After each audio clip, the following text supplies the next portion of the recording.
পায়ে ব্যথায় চলাফেরা বন্ধ অনেকেরই। এই ব্যথার কারণ যে সবসময় বাত তা কিন্তু নয়।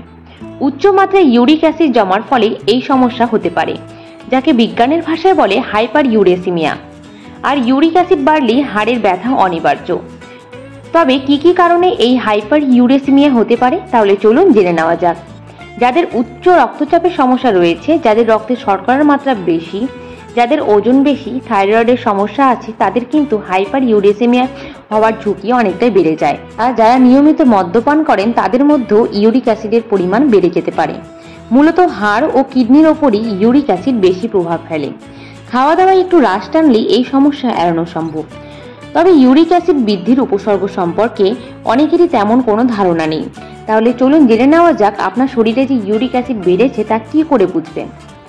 ইউরিক অ্যাসিডের সমস্যা বাড়লে প্রস্রাবের সময় অনেকেরই জ্বালা করবে।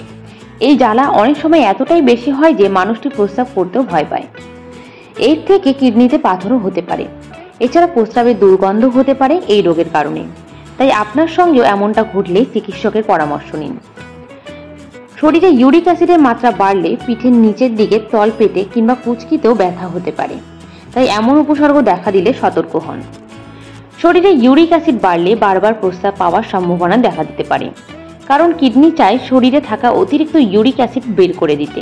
তবে প্রস্রাবের আধিক্য ছাড়াও শরীরে ইউরিক অ্যাসিডের মাত্রা বেড়ে গেলে প্রস্রাবের সঙ্গে হতে পারে রক্তপাত। এছাড়া হতে পারে ইউটিআই বা ইউরিনারি ট্র্যাক ইনফেকশন। তো বন্ধুরা, এই সমস্ত বিষয় যদি আপনি নিজের মধ্যে দেখতে পান তাহলে অবশ্যই আগে থেকে সতর্ক হয়ে যান। তো এই ছিল আজকের ভিডিওটি আপনাদের কাছে কেমন লাগলো এবং কতটা উপকারী বলে মনে হলো তা অবশ্যই আমাকে কমেন্ট বক্সে কমেন্ট করে জানান।